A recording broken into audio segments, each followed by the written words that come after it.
Ay, naku, tumalon, Rafi. Rafi, tumalon na, Rafi. Bilis ni Rafi ko. No. Yun, patay na, play na. Finish. Good morning, guys. Pond time tayo. Tarahan. Welcome to the jungle. Yes, sinabahan pa ako ni Kenny Rogers. Maglinis tayo dito. And, i-check ko na rin yung mga guppies. Kung naubos ba sila, ano kayang status. Unahin ko muna yung nilagyan natin ng 200 pieces na guppies. Andito. Hanapin natin yung favorite ko. Oh, yun! Nakita ko na agad. There you go. Nag-green ka dito, ha? Na-enhance yung color niya. Yan. Ito pa yung iba. Ayun, oh. Oh. Gumanda yung kulay nila. Lalong nag-bright. Enhance. Very good, very good. Ito pa yung iba. Yun. Ito yung napakagandang ears, oh. Actually, ang dami pa nila. Hindi sila nabawasan. Wala nang invader. That's a good sign. Good, good. Ito, nagbublo naman to. Ayan. Nasa ilalim pala sila. Ang dami pang fry. Parang lalo dumami yung fry. No? Mga Dumbo Ear ko dragons. Andiyan yung mga fry. Ayan pa sa ilalim. Sorry sa reflection, guys. White sand yung nasa ilalim yan. Ayun, yung purple. Nandun sa ilalim. Nasaan na? Ay, bakit dito sa screen black siya? Dito sa taas, purple siya. Ito. Nandito ang mga golds. Uy, gumanda kayo, ha. Gapiranas lang yan, guys, ha. Mga pet qualities ko. Pero nakita nyo naman. Titingkad. Okay, nag-alarm na. It's already 12. Uy, ang ganda. Gapiranas yan, pero gagandahan na ako sa mga ears nila. Para silang mga butterflies ko dito sa pond area. Yung magenta natin. Ay, saan na siya? Ayan, nandito yung mga magenta. So, magenta. Yung magenta natin, guys. Nasa ilalim sila. Pumapailalim sila kapag ganitong sobrang init. Nandun sila sa pinakailalim. Madami pa sila actually. So, ibig sabihin, wala na pong salarin dito. Wala nang hindi pang nahuhuling salarin. Mga magenta ko, female. Yan. Mga nakabang. Ito pa. You know. Yun. Magenta. Metallic. Platinum magenta. Tapos, check naman natin yung nilagay natin doon. Sa umaga, nakaangat lahat sila. Pero pag ganitong tanghali, nakikipag-hide and seek. Kaya pagtaguan. Dito nilagyan ko to ng EBM. Ayun, there you go. Boogs. What's up, guys? Yan, nagparami na sila. Pond to ng EBM. So, wala silang filtration. As you can see, yung mga dahon na nakikita nyo is tumutulong yan mag-cycle ng kanilang water. Tsaka yung mga guppies talaga, nakakapag-survive sila kahit walang oxygen. Basta good quality ng water. Yun. EBM ko. Dami pa niyan, guys. Speaking of good quality of water, isa sa mga matatagal ko ng pond. What's up, Raf? Rafi? Hi, Raf. Ito, guys, nandito tayo sa isa mga matatagal ko ng sinet up na pond. As in, ulan lang ang nagdadagdag dito ng tubig. Hi, Rafi! Good morning, Raf! Hello!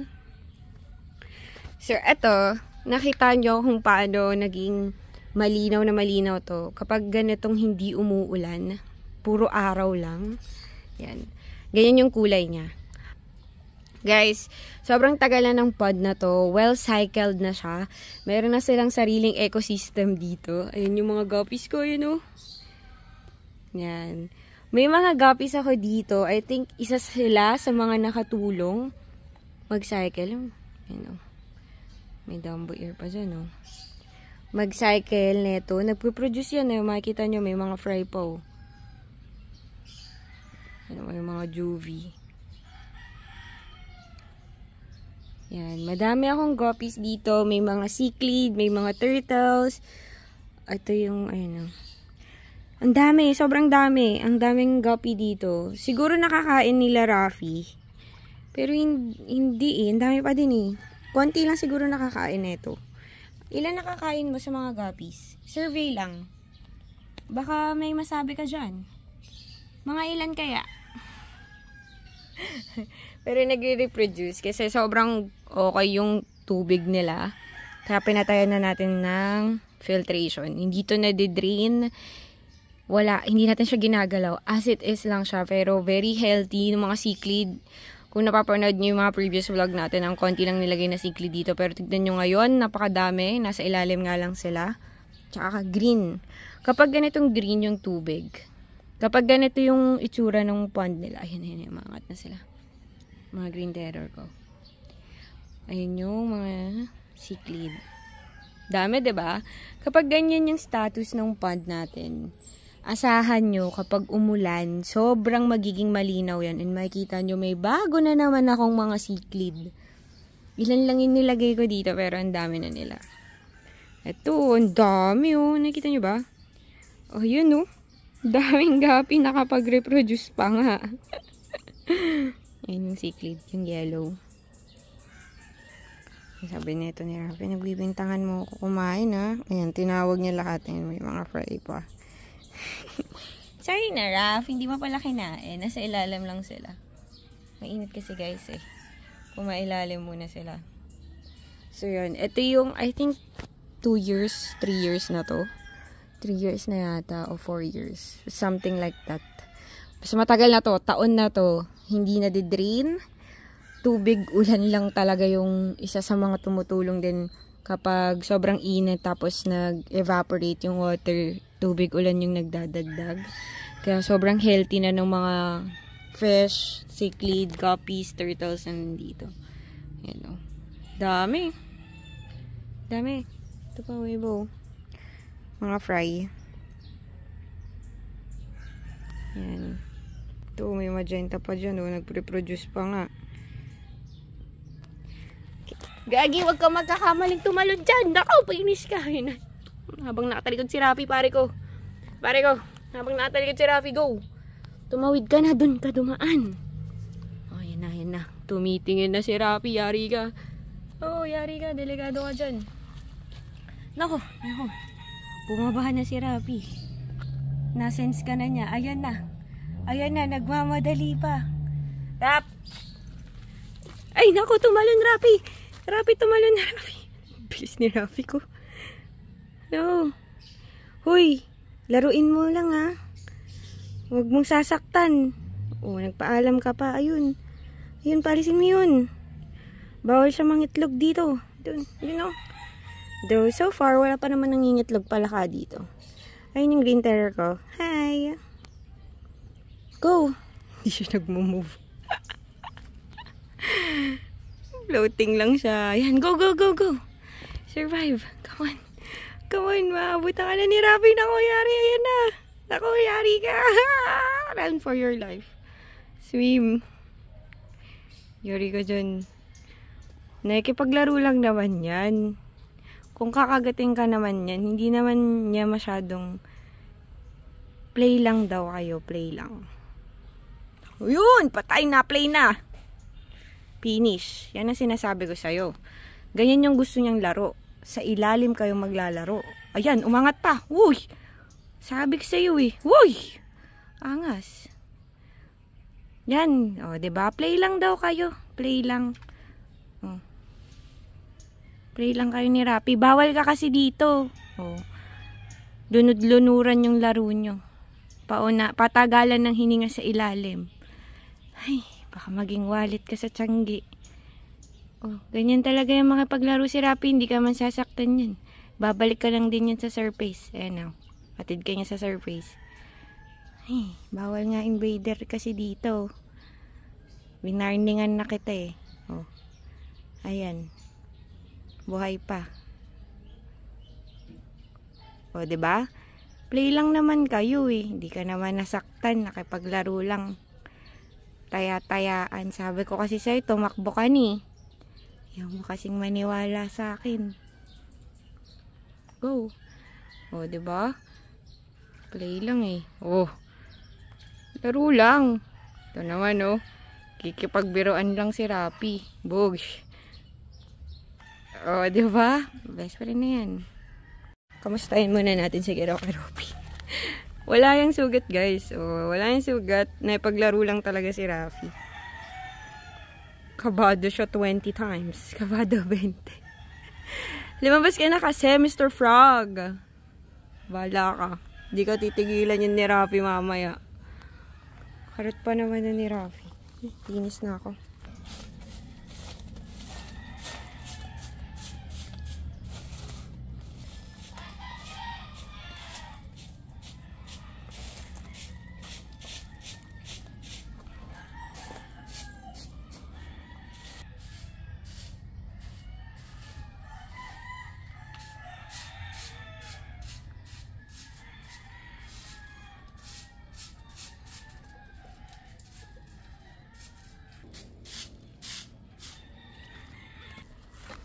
Yo. Gusto ko yung ganyan, no? May pabaging. Alam niyo ba yun? Yung, parang nasa Fernwood Garden. Yung mga may nakaganon-ganon. Anyway, yun nga yung sana gusto ko. Dati plano ko maglagay ng net pa ganyan. Para may gagapangan yung mga baging ganyan. Ang ganda kasi ng vibes na ganun eh. Very refreshing. Jungle vibes. Ano to eh. Pag pupunta ka dito, parang naka-nature therapy. Ganon. So, ayan. Inalis lang natin yung mga dried leaves na nakakalat. Very natural looking. Nature na merong Adidas. Charot. Nature vibes na merong ponds. So, yan. Guys, kumuha ako ng mga gapiranos dun sa ating guppy farm. Lalagay natin to dun sa mga aquariums na wala pang mga guppies. So tara, samahan niyo ako, punta tayo sa bahay. Let's go! Andito na tayo guys sa ating guppy room. So dito ko nga pala siya ilalagay. Yung pinanggalingan ng mga soft shell. Ayan yung naiwan nilang kalat. Wala pang laman as you can see. Ito na yung mga una kong nailagay.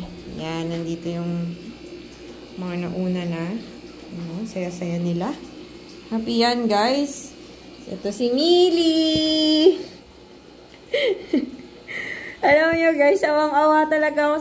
Parang nagtampo pa nga. Umiwas na sa camera. Awang-awa ako sa kanya, guys. Alam nyo kung bakit. Ayun kasi yung nakikita nyo. Bigyan ko kayo ng glimpse ng view ni Millie. Ayan o. Diba? Nakikita nyo yung mga guppies. Wala man lang cover. So, parang natotorture si Millie. Ganyan, hanggang tingin-tingin lang si Millie. O yun, tago. Alam, marunong ka na ngayon ah. Nagtago na siya, guys. Natatorture siya kasi hindi niya mahabol eh. May glass lang kasi yun eh. Anyway, tara, lagyan na natin ang aking guppies. Mga gupiranas. Hindi kay Millie, kundi sa pinanggalingan ng mga soft shell. Dito. Sa tank na to. Go.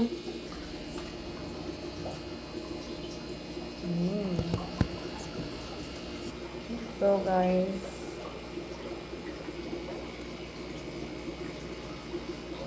again, itong mga guppies ko ay i-condition lang nila. Ganda, no? Ang ganda ng merek. I-condition nila yung tubig dito sa aquarium na to or sa tank na to para pag naglagay tayo ng pure strain is ready na. Mabilis lang naman yan magpa-kondisyon. Once na nailagay na yung mga guppies. Mga kapiranas. Pet quality natin. Oh. Ito guys yung nasa baba. Ang ganda na niya. Gumanda yung gabi dito. Pet quality lang. Pero, ayun. Ito yung pinaka-gusto kong design. Kasi nga may helicopter. May pa-helicopter. Very clear na ng water dito. Minimal lang yung light na tumatama sa aquarium na to. Pero tignan nyo naman, very clear yung water. Very cycled na siya. Parang ready na to. Nakapag-enhance na nga yung mga gaperanas. So, ayun, na-enhance na yung mga colors nila. Ayan, nag-dark na lalo. Gumanda na yung tail. Yung nilagay natin dito, punit-punit pa yung tail. Diba? Sila guys. May ribbon pa pala dito. Yung gaperanas ko sa helicopter. Tignan nyo guys. Ang ganda no pag madami. Sama-sama. Puro male lang yan para hindi sila mag-produce. Puro male yung pinagkukuha natin na pet quality. Sobrang nice. So, as you can see, day 1 nila is cloudy pa. May mga debris pa. May mga particles pa dyan, you know. Pero after nila i-condition yan, magiging ganito na yan, Ganyan. Very clear. Crystal clear talaga. Uy, dyan ka na naman. Tiger. Yan na yan. Ito yung best sample ng well-cycled aquarium with helicopter.